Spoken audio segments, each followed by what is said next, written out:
Hello everyone. In today's tutorial, I'll walk you through the process of linking your Instagram account to Facebook. By connecting these two platforms, you can easily share content, schedule posts, and manage messages seamlessly. Step 1. Launch the Instagram app on your iPhone or Android device. Make sure you're signed into your Instagram account. Step 2.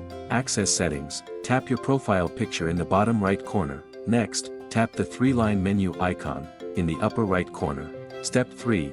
Navigate to Account Center. Click on it to access account management options. Step 4. If you haven't linked your accounts yet, tap View All.